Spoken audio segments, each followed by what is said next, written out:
We're back, PTV Sports, usapang floorball. Pa rin po tayo, kasama natin ang alang presidente, si Ralph Ramos, and Vice President Marco Angelo Ortiz.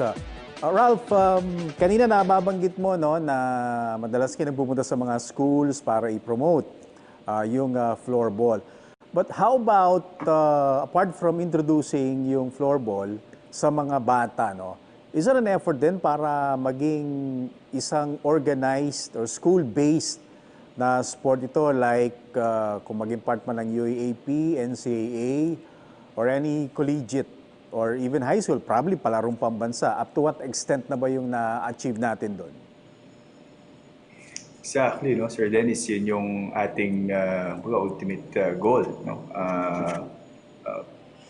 Yung tinatarget natin basically, no, for floorball to be included din sa mga school-based na mga competition, no, na talagang ang system natin ng sport dito ay heavily dependent sa mga schools. So we look also into that, no. I think well, for now we're focusing really on the younger players, younger children. So having floorball in the palarong pambansa would be one of the primary objectives natin, no, for again, significant development ng sport sa Pilipinas. And then yeah, eventually it would be really good, no, in the next near future to have floorball in the collegiate level, you know, that would be really good as well. So, but for us, I think ultimate dream goal is to have floorball in the national scale, no, participation or pag-organize ng mga events and to have, you know, teams, clubs in different regions. So definitely those palarong pambansa or even, you know, PSC's Batang Pinoy, no? To have you know, sport or teams and different communities or LGUs. So we look into all of those possibilities and try to work, partner with, of course, different institutions to really push for the sport sa ating bansa. Oo. Pero Ralph, kanina nabanggit mo rin, meron itong World Championships, right? Gaano kadalas ang World Championship ng international floorball? Yes, so for World Championship, it's held every year, actually.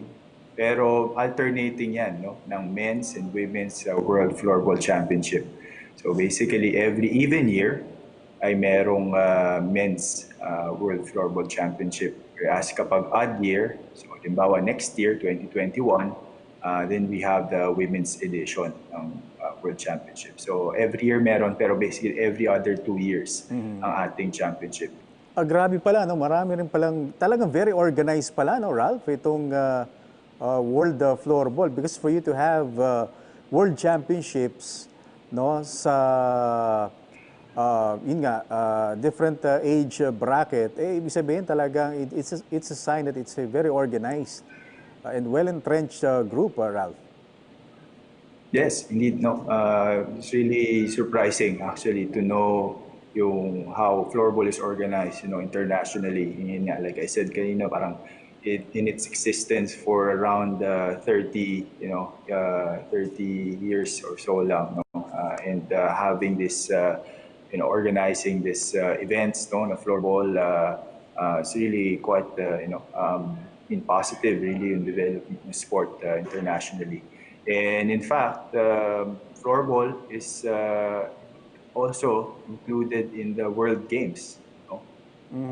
So yung since I think the last na World Games was in 2018 or 20, yeah, I think that was in 2018. So nasa World Games na siya, and for those who don't know yung World Games, it's actually like a stepping stone to the Olympics, no? So halimbawa yung mga sport na karate do, surfing, you know, skateboarding, lahat yan bago nag-Olympics ay nilaro muna sa World Games, no? So parang yan yung stepping stone ng mga sport to be prior to the Olympics. So it's good to have floorball in the World Games. So next year, 2021, which will be played in the USA, I think ang mag-host ng World Games, ay floorball will be there for, I think, a second or third time na. So really the push for the Olympics is within reach ng floorball community. Mhm. Kay Marco, kumbaga sa basketball tayo, we're the king pagdating sa Southeast Asia. Easily top 3, top 5 siguro sa Asian level. Boxing, world class tayo dyan. Volleyball, medyo hirap tayo sa Southeast Asia pa lang, no? But yung floorball, how do you assess yung ating level of competition as a team, as a floorball, as a country na nag-introduce pa ng floorball? Eh tingin mo, gaano na kalayo yung pwede nating maabot or naabot na? For Southeast Asia, it's very easy to say that we're one of the top three. No, kaya natin. No? So, ang difference lang dito is that yung top one is Singapore. So, they started floorball 1990s. No? So, tayo started floorball 2011. So, that's a parang big gap, no, dun sa age at saka in terms of development. Mas marami na talaga silang nagawa. But if we are talking about dun sa world level, no, we are at number 34, if I'm not mistaken. Oh. Yan ang ating current world ranking. Marco, is it a fast-paced sport na masasabi natin? Because ako napansin ko lang ang mga Pilipino, kaya yung, well, we know very well ang football is the most popular sport in the world and it's most lucrative. Pero to some extent, medyo mahirap pa rin para sa mga Pilipino as compared sa basketball na mabigyan ng same attention yung football because for them parang 1-2-0 score is parang too low. Na basketball, met-mea, di ba? Score ng score. Volleyball, ganun din, met-mea, score ng score. Comparing floorball in terms of scoring and being a spectator sport, anong masasabi mo ron na, Marco? Well, kung sa question kung fast-paced ang floorball, I would say that it's not just fast-paced, it's very fast-paced. No? So, in terms of scoring, minsan matatapos ang game 1-0 or 0-0 pa nga, minsan may draw din. No? But also, at the same time, you would see scores going up to 18, you would see scores going up to 15, 10. So, medyo mataas na yan. So, ang laro kasi ng floorball, ang difference sa basketball is that when you sub in players, you have to go to the official stable to tell them, oh, magsasub ako, papasok ako, sub ko si number ganito. No? So ang difference sa floorball, walang ganun. No? So at any time, pwede kang mag-sub. So kahit tumatakbo yung bola, kahit tumitira yung kalaban mo, pwede kang mag-sub. But of course, you're not supposed to do that. But that's how floorball is being played. No? So, yan ang ano natin. So, ang difference is that hanggat hindi umaalis yung bola dun sa court, tuloy-tuloy ang laro. At hanggat hindi pumipito ang referee, tumatakbo yung mga players. Yung ibang nations sa football, enjoy sila dun sa atmosphere, ambience. Kasi karamihan dun, pwede sila mag-ihaw, magsama-sama, family, barkada, di ba, inom. Diba? Yun ang difference. No? Kaya yung time na kahit na medyo matagal yung scoring and everything, although yun nga, technically speaking, it's part of the build-up. No? Doon papasok yung excitement. No? And nako, medyo inabot rin tayo ng oras, Ralph, Marco, but before we end, siguro opportunity to invite and keep the momentum na nag-gain natin. No? Lalo na doon sa mga first time nanood ng floorball, nung SEA Games, and for those na matagal ang sumusubaybay and they felt really good after seeing floorball be part of the SEA Games calendar. Ano ang message niyo sa kanila? Unahin ko muna si Marco.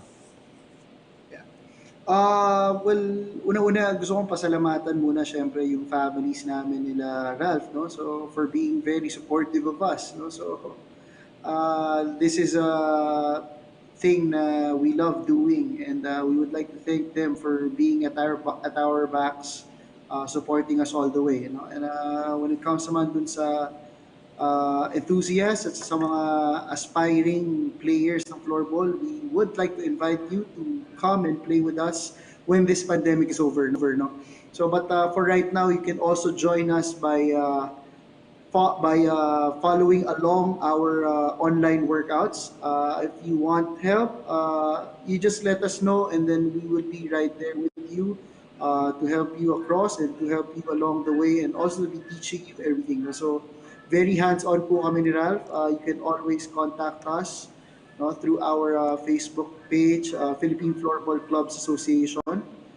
So, come join us, and we'll show everything that you need to know, and then you're all welcome. No age limit, no age limit. And then let's all stay fit together. All right, Ralph? Yes, first of all, yun nga, Sir Dennis, mentioned nyo, no, keeping the momentum. And first of all, I'd like to really thank, of course, our media friends, kayo, no, sa PTV Sports, no, and of course, other media sport friends. And without you, talagang it's more difficult, to get the sport out. And having the floorball in the SEA Games last year is really a great, opportunity for us to again create greater awareness para sa sport. And with that, we thank you po, no, and of course with the community, again, without the floorball community, we won't be able to put up, organize different events, and even actually pushing for the sport in the SEA Games last year. So we hope to, although meron tayong ganitong hump nga, no, this time because of the pandemic, but we hope that in the near future we get to get together again, play. And so for the floorball community, kapit lang, no? And yun nga, as Marco mentioned, we have ongoing mga social media programs ngayon, no? Campaigns to get to know more about our floorball clubs, and to nasabayan yung ating mga women's national floorball team doing workouts. And so we invite you to follow us Facebook, no? Just search Philippine Floorball Association on Twitter, Instagram, tsaka sa Facebook natin. And if you want to know more about floorball, about the floorball sa Pilipinas, you can also check our website, www.floorball.ph. No? And again, if you're a school community who wants to start your own club or team, just contact us, no, sa Facebook page, and then we'll help you, start your own floorball team. Okay, thank you very much, Ralph Ramos and Mark Angelo Ortiz, mga kaibigan natin at officials of the Philippine Floorball Association. Good luck to the both of you and to the rest of the association.